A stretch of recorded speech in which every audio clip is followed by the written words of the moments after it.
Hello. यहाँ पर हमें एक मैट्रिक्स सी ऑब्टेंड हो रहा है जो कि प्रोडक्ट है ए बी का। यहाँ पर ए का जो साइज है वो है 3/1 और बी का जो साइज है वो है 1/3। तो यहाँ पर मैट्रिक्स सी का जो साइज होगा वो 3/3 का होगा। यहाँ पर आपसे पूछा गया है रैंक सी की क्या होगी।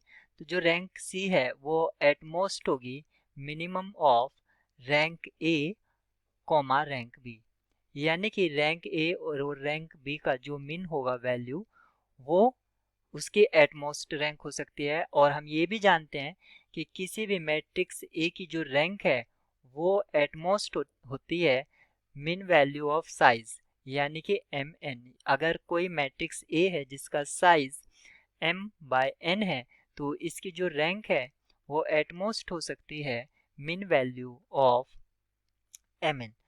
इस तरह से अगर हम मैट्रिक्स सी की रैंक फाइंड आउट करते हैं, क्योंकि मैट्रिक्स ए की जो रैंक है वो होगी एटमोस्ट 1 और बी की जो रैंक होगी वो होगी एटमोस्ट 1, क्योंकि यहाँ पर दोनों ही 3/1 और 1/3 साइज के मैट्रिक्स हैं।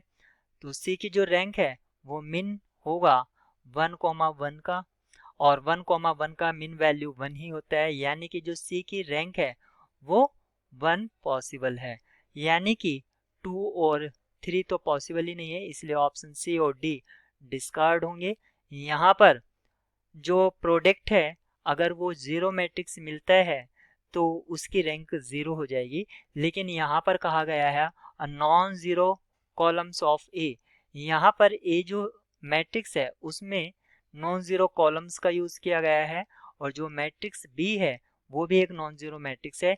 तो हमें जो प्रोडक्ट मिलेगा सी मैट्रिक्स उसमें एक at least one non zero value होने के चांस हैं, इसलिए जो रैंक है वो 1 होगी, 0 नहीं होगी।